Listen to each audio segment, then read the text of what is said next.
pay tribute to friends and colleagues who will be leaving the Senate at the start of this new Congress. I consider Lamar Alexander, who spoke yesterday, to be a friend and a mentor. He's an institution around here. He's what I would consider an old-school senator in the best way.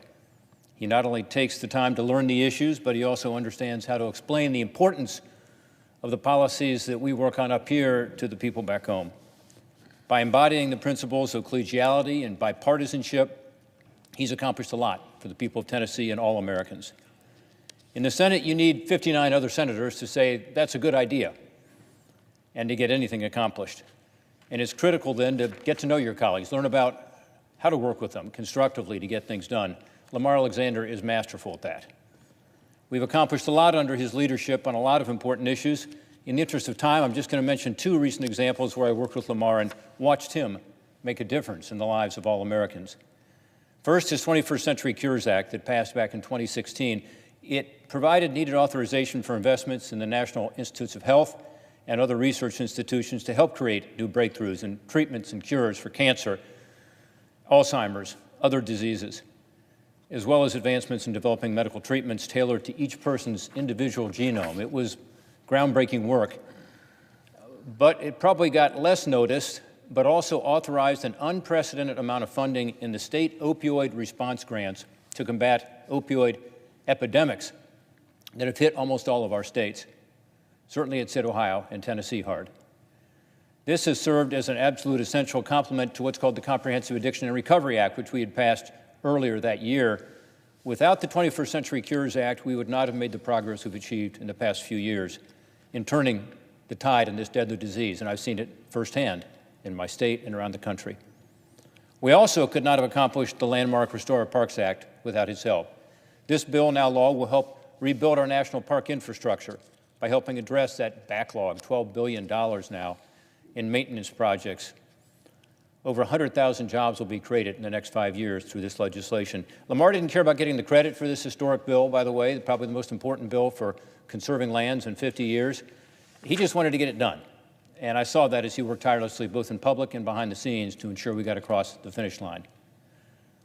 Jane and I have cherished our time together with you and Honey, Lamar, and we hope those will continue. But here in the Senate, we'll miss your experience, your wisdom, your spirit of bipartisanship, and your perseverance and determination to advance our country's priorities and get things done. Another colleague who has focused on results is Senator Mike Enzi, a true son of Wyoming, who has represented his home state with class in this chamber for nearly a quarter of a century. Mike is someone I've gotten to know and respect over the past decade as we've served together here in the Senate. In his time here on the Hill, Mike has accomplished a lot for Wyoming. As chair of the HELP Committee, he helped lead the way on crucial pension reforms, complicated stuff, but really important, promoted greater access to education and affordable health care, and pushed for improvements to workplace safety, always willing to reach across the aisle. Over the past 3 Congresses, he's embraced his past life as an accountant and used his position as chair of the Senate Budget Committee to push for smarter spending here in Washington. That's a perspective we'll really miss in this time of exploding deficits. I have to say I'm a bit envious of Mike's post-Senate career plans. As he tells me he's going back to Wyoming to spend time with Diana and his wonderful family and spend more time on the rivers of Wyoming with his fly rod. Mike, I hope sometime soon I'll be able to come out to Gillette to join you and Diana so you can show me your favorite fishing spots. Congratulations on a well-deserved retirement. We're saying goodbye to another giant of the Senate this year when Senator Pat Roberts leaves us. I saw Senator Roberts on the floor here a moment ago. I see him now. I view Pat Roberts as the Matt Dillon of the United States Senate. Matt Dillon, for those of you who know who he was a resident of Dodge City, just like Pat. And like Marshall Dillon and the Marine he is proud to be, Pat knows how to lay down the law. But he does it with humor and smiles and a wink. And he does it in a way with that dry Kansas sense of humor that it's very effective. And by the way, he's always looking for Miss Kitty. He's used that combination of toughness and hard work and humor to accomplish a lot here in Congress. Pat's focus has always been on the people of Kansas. And he's done a lot for the people of Kansas. But his work went far beyond Kansas. It turns out he's the only person in America to have chaired the Agriculture Committee, both in the House and in the Senate. His tireless work to pass farm bills over those years to help growers and ranchers has made him a friend to farmers everywhere, even in Ohio. Just as important was his work as chair of the Senate Intelligence Committee. Some may not recall this, but he's the one who spearheaded the reforms to our intelligence services after 9/11 to avoid another such tragedy. Pat, I hope you and Frankie get a well-deserved retirement, and I look forward to continuing to stay in touch. We are also going to be losing a relatively young and energetic member of our caucus here, who is also an accomplished bipartisan legislator, when Cory Gardner leaves next year. Only a few short years in the Senate here, yet Cory has proven that he knows how to get things done, using his background in the House and his friendships to be effective for Colorado and the country. He's a smart guy. We've worked together on a lot of critical issues to address some of the biggest issues facing our country. Like almost all Coloradans, he loves the outdoors. And his work for conservation in the outdoors is something that I've had an opportunity to work with him on, including the historic Great American Outdoors Act, which was signed into law recently by the President. It includes the Parks Act, but also a passion of his, which was permanent funding for the Land and Water Conservation Fund, which is a long-sought goal of the conservation and environmental community. Frankly, it could not have been done without Cory's involvement, period. Cory, we're going to miss your sunny disposition. He may be the most optimistic member of the United States Senate, always got a smile on his face, even when things seem bad. He manages to figure out a way for them to look good. And I'll miss working with you on some of these important projects. Wish you the very best as you start the next stage of your career. We're also sad to see Martha McSally go. I appreciated getting to know her over the past couple of years. In a short period of time, she was a passionate advocate for Arizona, member of the Armed Services Committee. She used her own trailblazing path as the first female fighter pilot to fly in combat to advocate for our men and women in uniform. We worked together on bipartisan legislation as an example to end cosmetics animal testing. She was involved in a lot of different issues. We want to thank you for all you've done in the chamber and look forward to stay in touch. Senator Tom Udall has joined us here in the chamber. I call Senator Udall cousin because of his cousin Mark Udall and our friendship.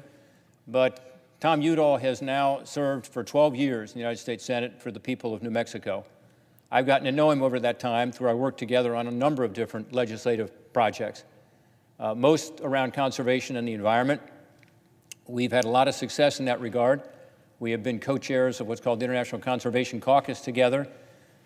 There's legislation called the Tropical Forest Conservation Act, which we've been able to work together on to get reauthorized. This has been incredibly important legislation. Probably the number 3 or 4 source of CO2 emissions in the world is the burning of forests. And this has managed to save many millions of acres from the burning by simply saying to these countries, we'll do a net debt for nature swap with you. If you owe debt to the United States, which, by the way, many are unlikely to ever pay anyway, we'll let you use that in exchange for protecting your forests.